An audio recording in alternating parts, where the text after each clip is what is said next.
O futebol é paixão, glória e superação. Mas por trás dos lances geniais e dos gols memoráveis, existe um lado sombrio e doloroso: as lesões. Algumas delas não apenas afastam jogadores dos gramados, mas redefinem carreiras e até mesmo a história do esporte. Hoje, vamos mergulhar nas 5 lesões mais impactantes que o futebol mundial já viu. Prepare-se para reviver momentos de dor, superação e, em alguns casos, tragédia. Cada história que contaremos hoje é um testemunho da fragilidade do corpo humano e da força do espírito esportivo. Nossa primeira história nos leva ao Brasil do início dos anos 2000, quando Ronaldo Luiz Nazário de Lima, o fenômeno, estava no auge de sua carreira. Considerado por muitos o maior atacante de todos os tempos, Ronaldo havia conquistado 2 bolas de ouro e era a grande esperança brasileira para a Copa do Mundo de 2002. Sua velocidade, técnica e capacidade de finalização eram incomparáveis. O mundo inteiro esperava vê-lo brilhar novamente em uma Copa do Mundo, especialmente após a misteriosa convulsão que o afetou antes da final de 1998. Mas o destino tinha outros planos para o fenômeno. Em abril de 2000, durante um jogo da Internazionale, Ronaldo sofreu uma ruptura completa do ligamento cruzado anterior do joelho direito. O diagnóstico foi devastador. Uma lesão que, na época, era considerada quase sempre o fim da carreira para um jogador de elite. Os médicos foram claros sobre a gravidade da situação. O ligamento estava completamente rompido e a cirurgia seria apenas o primeiro passo de uma longa e incerta jornada de recuperação. Muitos especialistas acreditavam que Ronaldo nunca mais seria o mesmo jogador. A imprensa mundial especulava sobre uma possível aposentadoria precoce do maior talento do futebol mundial. Durante mais de um ano, Ronaldo ficou afastado dos gramados. Foram meses de fisioterapia intensa, dor constante e incerteza sobre o futuro. O jogador que havia encantado o mundo com seus dribles e gols estava agora lutando apenas para conseguir caminhar normalmente. A pressão psicológica era imensa. Ronaldo chegou a admitir posteriormente que houve momentos em que pensou em desistir do futebol. Mas o fenômeno não seria chamado assim por acaso. Sua determinação e força mental foram tão extraordinárias quanto seu talento com a bola nos pés. A volta de Ronaldo aos gramados foi gradual e cautelosa. Primeiro treinos leves, depois jogos de menor importância. Cada movimento era observado com lupa pelos médicos, pela imprensa e pelos torcedores ao redor do mundo. Quando finalmente foi convocado para a Copa do Mundo de 2002, muitos ainda duvidavam de sua capacidade física. Seria o mesmo Ronaldo de antes? Conseguiria suportar a pressão de uma Copa do Mundo? As respostas vieram de forma espetacular. Ronaldo não apenas participou da Copa, como foi o grande protagonista da conquista do pentacampeonato brasileiro. Com 8 gols, tornou-se o artilheiro do torneio e mostrou ao mundo que havia renascido das cinzas. Sua recuperação se tornou um dos maiores exemplos de superação na história do esporte, inspirando milhões de pessoas ao redor do mundo. Nossa segunda história nos transporta para um frio dia de fevereiro de 2008 no St Andrews Stadium, em Birmingham. Eduardo da Silva, atacante croata que defendia o Arsenal, estava vivendo um dos melhores momentos de sua carreira.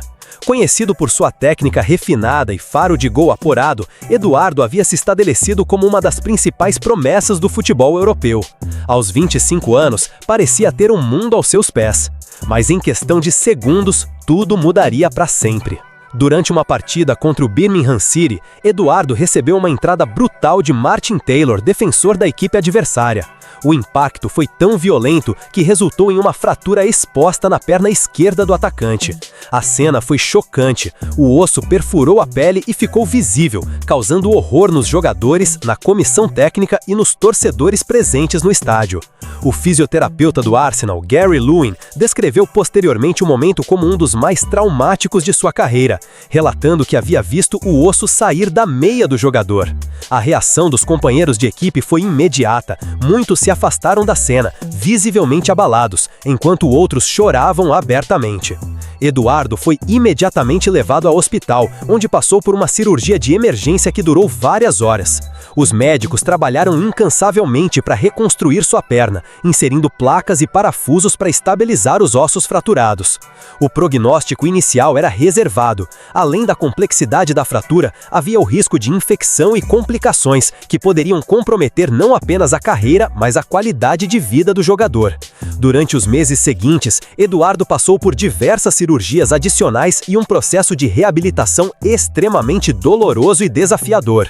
A lesão de Eduardo marcou profundamente o futebol inglês e mundial. Ela reavivou o debate sobre a proteção dos jogadores e a necessidade de punições mais severas para entradas violentas.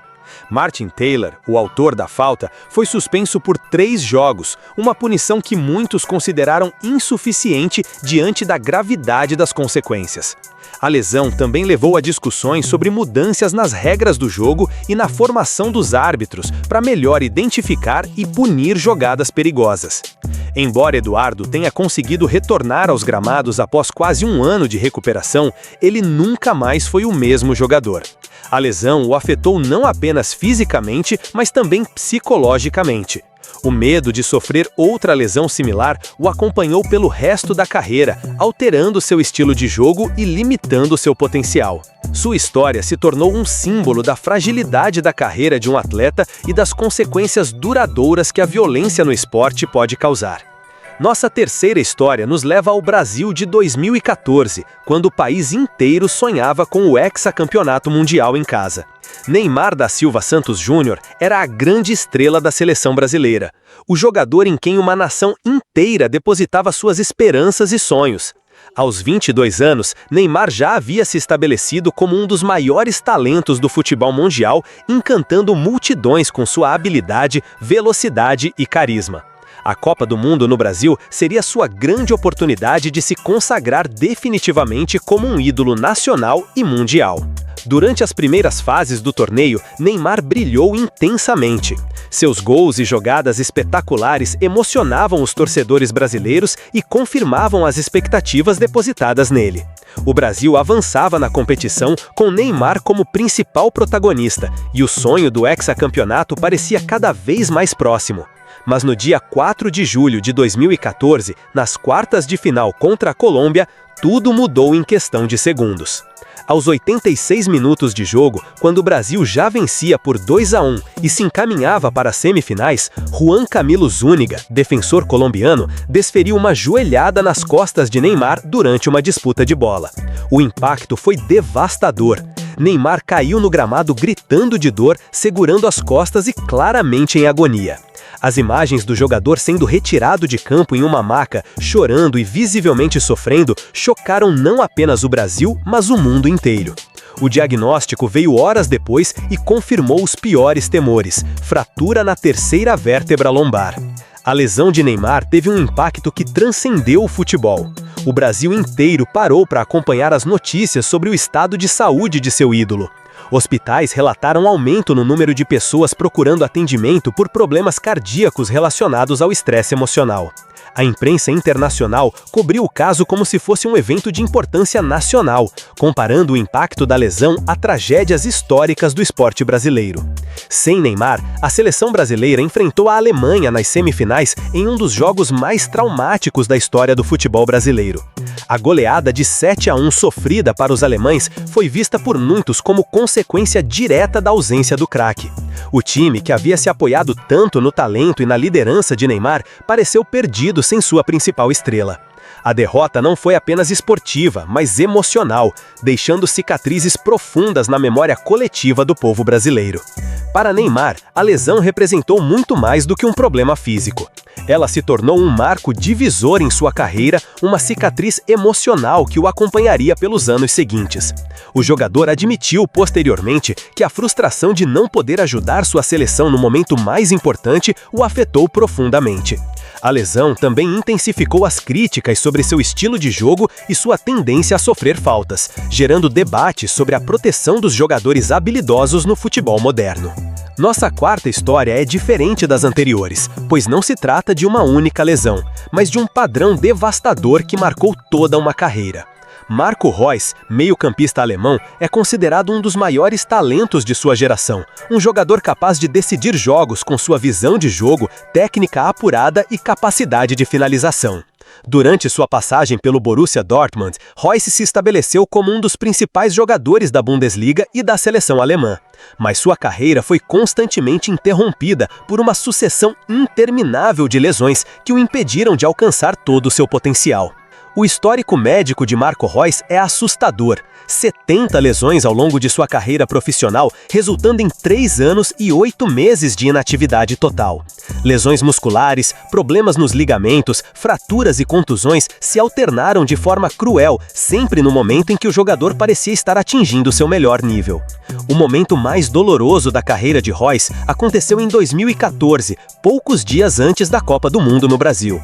Uma lesão no tornozelo durante um amistoso da seleção alemã o tirou da competição, privando-o da oportunidade de disputar o torneio mais importante do futebol. A ironia foi cruel. A Alemanha conquistou o título e Reus assistiu à conquista de casa, sabendo que poderia ter sido parte fundamental daquele sucesso. Seus companheiros de seleção dedicaram o título a ele, reconhecendo sua importância e lamentando sua ausência. A relação entre Reus e as lesões se tornou um dos casos mais estudados da medicina esportiva moderna. Especialistas debateram se havia fatores genéticos, problemas na preparação física ou simplesmente má sorte envolvidos em seu histórico médico. O próprio jogador desenvolveu uma relação complexa com seu corpo, sempre temeroso de que a próxima lesão estivesse à espreita. Essa ansiedade constante afetou não apenas seu desempenho físico, mas também seu estado psicológico. Apesar de todas as adversidades, Marco Reus demonstrou uma resiliência extraordinária. A cada lesão, ele retornava determinado a provar seu valor. A torcida do Borussia Dortmund desenvolveu uma relação especial com o jogador, admirando não apenas seu talento, mas sua persistência diante da dor. Reus se tornou um símbolo de como o talento puro pode ser limitado pela fragilidade física, mas também de como a determinação pode superar as maiores adversidades. Nossa quinta e última história nos leva a um dos episódios mais controversos da história do futebol, envolvendo rivalidade, vingança e consequências trágicas. Alf-Inge Haaland, meio-campista norueguês, e Roy Keane, capitão do Manchester United, protagonizaram uma das rivalidades mais intensas e destrutivas do futebol inglês. O que começou como uma disputa normal entre jogadores se transformou em uma vendetta pessoal que terminaria com consequências devastadoras para a carreira de Haaland. A rivalidade entre os dois jogadores teve início em 1997, durante uma partida entre Manchester United e Leeds United. Keane, ao tentar uma entrada dura em Haaland, acabou se lesionando gravemente no joelho. Enquanto Keane estava caído no gramado, claramente machucado, Haaland se aproximou e o acusou de estar fingindo a lesão, gritando para que ele se levantasse. A lesão de Keane foi real e grave, mantendo-o afastado dos gramados por vários meses, mas o irlandês nunca esqueceu a humilhação sofrida naquele dia. 4 anos depois, em abril de 2001, durante o clássico entre Manchester City e Manchester United, Roy Keane teve sua oportunidade de vingança. Em um lance aparentemente normal, Keane desferiu um carrinho violento e deliberado contra Haaland, atingindo-o no joelho direito com força desnecessária. A entrada foi tão brutal que Keane foi imediatamente expulso, mas não antes de se inclinar sobre Haaland caído e proferir insultos, mostrando claramente que a agressão havia sido premeditada. O que tornou este caso ainda mais chocante foi a confissão posterior de Roy Keane. Em sua autobiografia, publicada em 2002, Keane admitiu abertamente que a entrada havia sido intencional e motivada por vingança. Ele escreveu que não se arrependia do que havia feito e que Haaland mereceu a agressão. Esta confissão pública causou um escândalo no futebol mundial e levou a Associação de Futebol da Inglaterra a punir Keane com uma suspensão adicional e uma multa pesada. Embora a entrada de Keane tenha atingido o joelho direito de Haaland, a realidade sobre o fim de sua carreira é mais complexa do que muitas vezes se relata. Haaland já vinha sofrendo com problemas crônicos no joelho esquerdo antes do incidente com Keane. No entanto, a lesão causada por Keane agravou sua condição geral e contribuiu para o declínio físico que o levaria à aposentadoria precoce em 2003, aos 30 anos de idade. O caso Haaland-Keane se tornou um marco na discussão sobre violência no futebol e as consequências de atos de vingança dentro de campo. Ele ilustrou como rivalidades pessoais podem ultrapassar os limites do fair play e causar danos irreparáveis. A confissão de Keane também levantou questões sobre a responsabilidade dos jogadores e a necessidade de punições mais severas para atos de violência deliberada. Para Haaland, o episódio representou não apenas o fim prematuro de uma carreira promissora, mas também uma injustiça que o marcaria para sempre. Ele processou Keane civilmente e obteve uma indenização, mas nenhuma quantia em dinheiro poderia compensar os anos de futebol que lhe foram roubados. Sua história serve como um lembrete sombrio de como o ódio e a sede de vingança podem destruir vidas e carreiras no esporte. Estas 5 histórias que acabamos de contar representam muito mais do que simples lesões esportivas.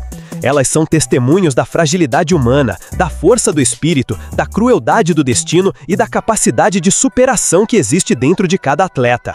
Ronaldo nos mostrou que é possível renascer das cinzas e alcançar a glória mesmo após os prognósticos mais sombrios.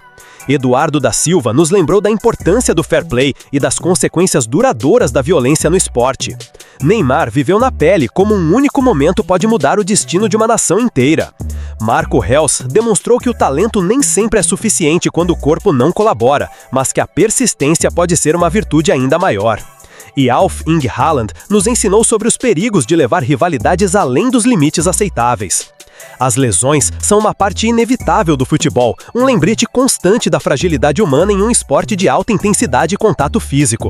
Mas cada uma dessas histórias também nos mostra a força, a resiliência e a paixão inabalável dos atletas, que mesmo diante da dor e da adversidade, continuam a nos inspirar com sua dedicação e amor pelo jogo. Elas nos ensinam que o futebol é muito mais do que um esporte, é um reflexo da vida, com suas alegrias, tristezas, seus triunfos, tragédias, suas lições de superação e exemplos de como o ser humano pode ser ao mesmo tempo frágil e extraordinariamente forte. Qual dessas lesões mais te impactou? Qual outra lesão você acha que deveria estar nesta lista? Deixe seu comentário abaixo e compartilhe suas próprias reflexões sobre estes momentos marcantes da história do futebol. Se você gostou deste conteúdo, deixe seu like, se inscreva no canal e ative o sininho para não perder os próximos vídeos. Compartilhe com seus amigos e ajude nosso canal a crescer, levando estas histórias inspiradoras para ainda mais pessoas apaixonadas pelo futebol.